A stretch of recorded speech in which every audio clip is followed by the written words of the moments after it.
Ever catch yourself daydreaming about the future? Oh, all the time. Like what'll work be And like? Or even school in like 10, 20 years? yeah, trying to picture it, it's hard to imagine. Well, you're not alone. Everyone thinks about this stuff.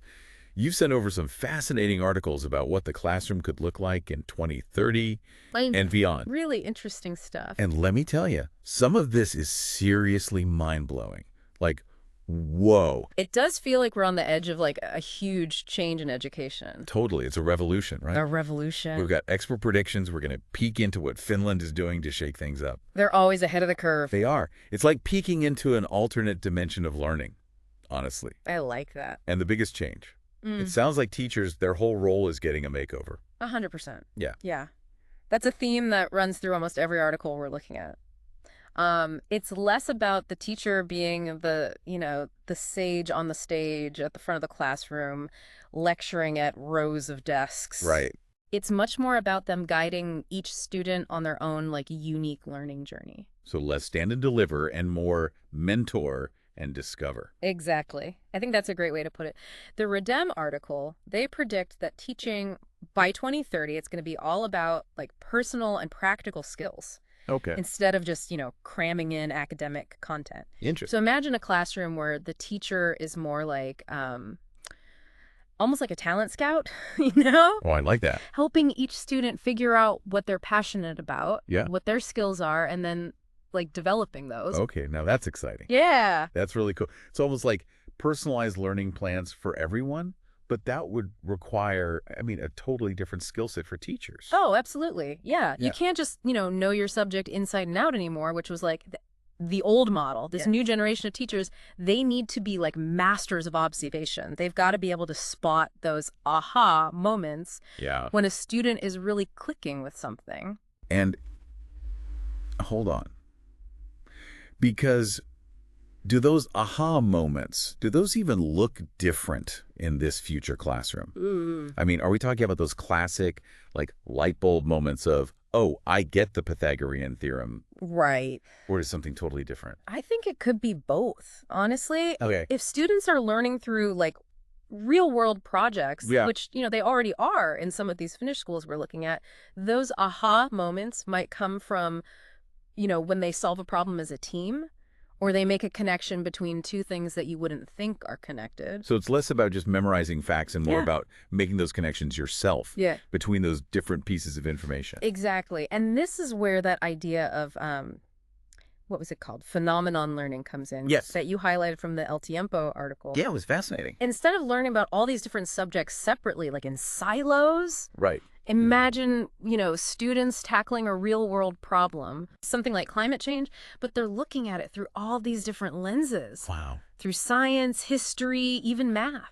That's a serious level up from the classic volcano diorama. You know what I mean? Yeah, yeah. But I could see how that would make learning way more engaging. You're not just like memorizing the water cycle from a textbook. Right. You're actually using it, applying it to a real issue. Yeah. And it helps them really understand that knowledge is interconnected.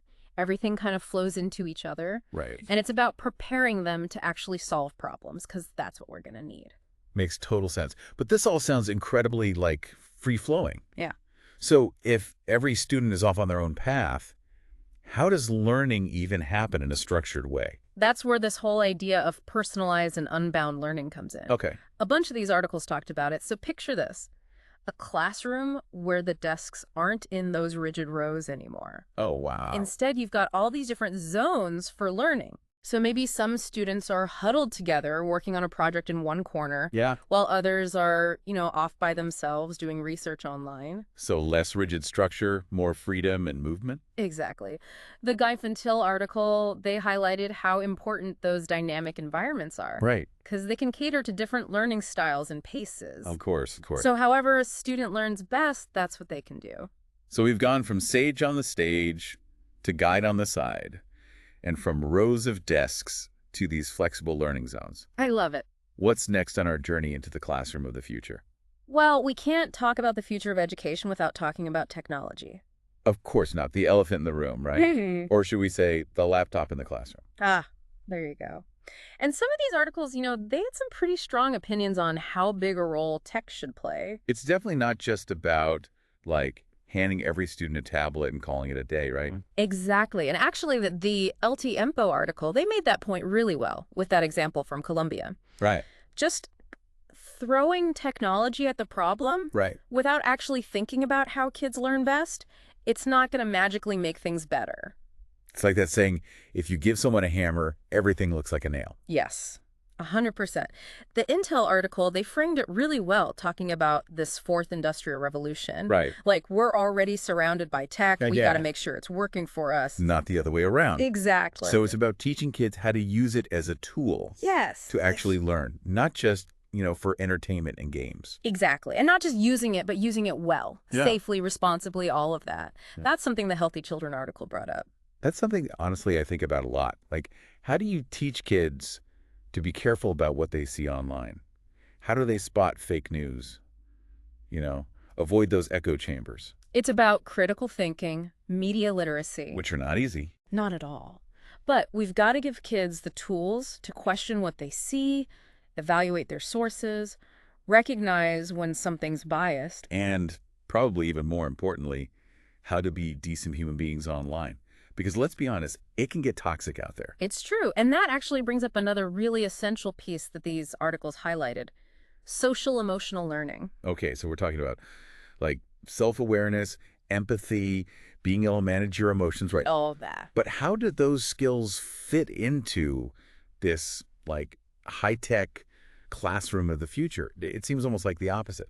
I think they're more important than ever, honestly. Really? Think about it. In a world that's more and more driven by AI, by automation, Okay. it's those uniquely human skills that are going to set us apart. Those soft skills everybody talks about. Exactly. The Healthy Children article actually argued that, social emotional learning, it's essential for navigating the digital world, period. Makes sense.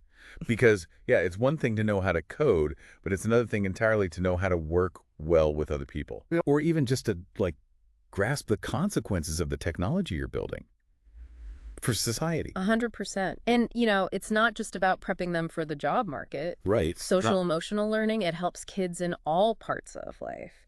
Building relationships, dealing with stress, making good decisions. So it seems like this classroom of the future, it really is about so much more than just, traditional academics. Way more. We're talking about a totally holistic approach. Yeah. Where you're giving kids this whole set of skills so they can handle a world that's changing crazy fast. And that broader definition of what it even means to be educated, it has huge implications for universities, too. They're really feeling the pressure to change. Yeah, a few of the articles mention that. So what's coming down the pipeline for higher ed in the next few years? Well, it seems like those days of universities being these, ivory towers, those are numbered, Yeah, they're feeling the heat, for sure. Both the LT-EMPO and the Intel articles, they both said universities have got to, break down those walls and really embrace the change that's happening. Yeah. It's about offering more flexible learning models, putting more emphasis on, practical skills that translate directly to jobs. Right, the stuff employers actually want. Exactly, and this whole idea of lifelong learning, too, it's huge. So it's less about, cramming 4 years worth of stuff in your head, right, and hoping it doesn't expire before you graduate. Yeah, it's not about just memorizing a bunch of facts anymore. Right.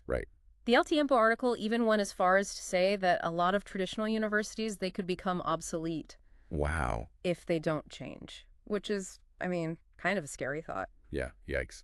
So, okay, if they're going to adapt, what does that even look like? Are we talking online courses, more hands-on projects, maybe even shorter degrees? All of the above. And probably even some stuff we haven't even thought of yet. Okay. Think blended learning where you're combining online stuff with in-person experiences. Or imagine project-based work where students are tackling real-world problems. Yeah. Maybe even companies, partnering directly with universities on these projects. That's a really interesting thought. Yeah. It's not just learning about work, but actually learning while you're working, kind of. Exactly.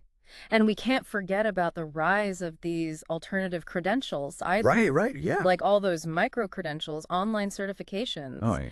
Because with tech changing so fast, people might need to, upskill or even completely reskill, multiple times in their careers. Oh, for sure. And those kinds of credentials, they're way more flexible. You can jump in and learn exactly what you need. So it's almost like the whole idea of even being educated, it's shifting. It is. It's changing. It's not just about that piece of paper you get at graduation anymore. Nope. It's about always learning, adapting, your whole life. Lifelong learning, exactly. That actually takes us back to that big question you asked at the beginning of this whole deep dive. Like, what does it even mean to be educated Yeah. in this world where AI is everywhere Yeah. and everything's being automated? Such a good question, and honestly, is such a tough one to answer. Right. Like, Right. we can't just keep doing what we've always done? Nope, not gonna cut it. It really feels Yeah. like we need to rethink everything about education from the ground up. Absolutely. And, the Redem article, they actually said they think the line between teachers and learners, it's going to get blurrier and blurrier.